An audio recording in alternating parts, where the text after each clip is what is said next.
Blind date at a café. The girl couldn't afford the bill, but the CEO Millionaire said, "It's on me." In the heart of New York City, where the autumn leaves painted the sidewalks in hues of amber and crimson, a quaint café named Lunette buzzed with the soft hum of conversation and the aroma of freshly brewed coffee. The café, with its exposed brick walls and mismatched wooden chairs, was a haven for dreamers, artists, and those seeking a fleeting moment of connection. It was here that Isabella Harper, a 26-year-old aspiring painter with a heart full of hope and pockets often empty, found herself nervously smoothing the hem of her thrift store dress, waiting for a blind date she hadn't been entirely sure about agreeing to. Isabella, or Bella as her friends called her, had eyes like a stormy sea, deep, expressive, and always searching for something more. She'd grown up in a small town, her childhood a tapestry of quiet evenings sketching by the window and dreams of making it big in the art world. But New York was a different beast. Rent was relentless, and her part-time job at a bookstore barely covered her bills. Still, she poured her soul into her canvases, each stroke a piece of her heart, hoping one day her work would find a home in a gallery. Her best friend, Mia, had set up this blind date, insisting Bella needed a break from her paint-splattered life. "He's perfect for you," Mia had gushed over the phone. "Charming, successful, and, get this, not a starving artist." Bella had laughed, but the idea of meeting someone who didn't understand her world made her uneasy. Still, she agreed, if only to quiet Mia's relentless matchmaking. Across the city, in a sleek penthouse overlooking Central Park, Ethan Caldwell adjusted the cuffs of his tailored navy suit. At 32, Ethan was the youngest CEO of Caldwell Enterprises, a tech empire that had revolutionized renewable energy solutions. With sharp cheekbones, piercing green eyes, and a smile that could disarm even the most cynical, Ethan was the kind of man who turned heads wherever he went. But beneath the polished exterior was a man who'd grown weary of shallow connections. His wealth had built walls around him, people wanted his status, his influence, his name.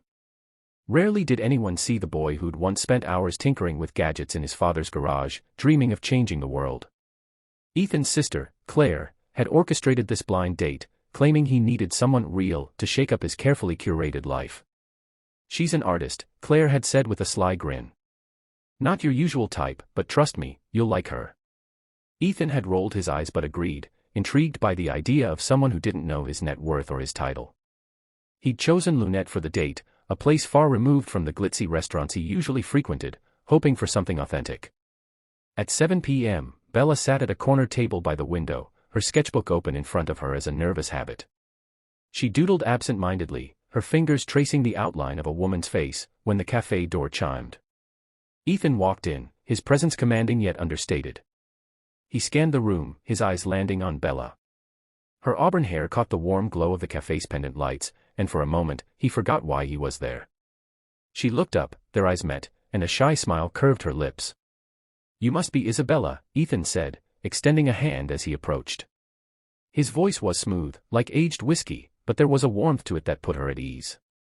"Bella," she corrected, shaking his hand.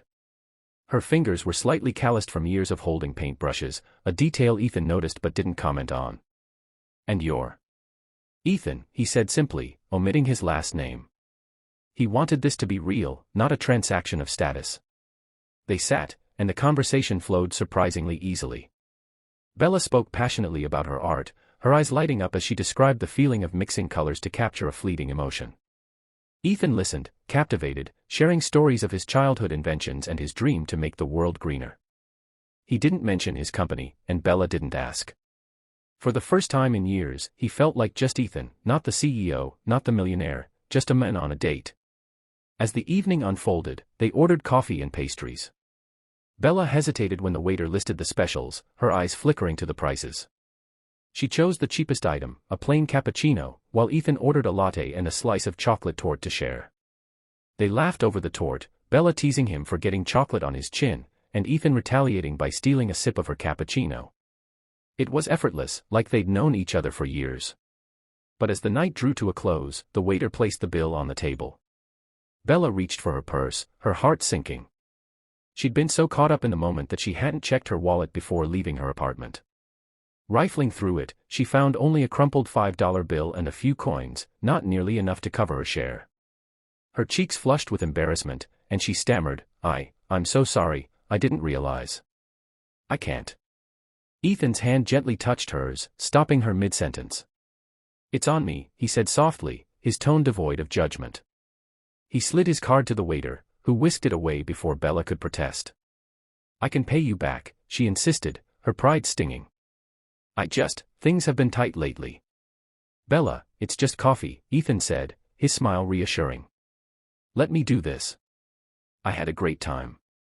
She looked at him, searching his face for pity but finding only kindness. Thank you, she whispered, her voice thick with gratitude. They stepped outside into the crisp autumn air, the city alive around them. Ethan offered to walk her home, and she agreed, though she warned him her apartment was a bit of a hike.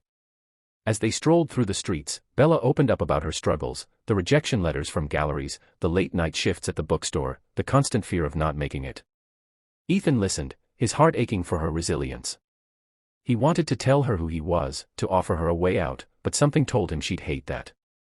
She wasn't looking for a savior.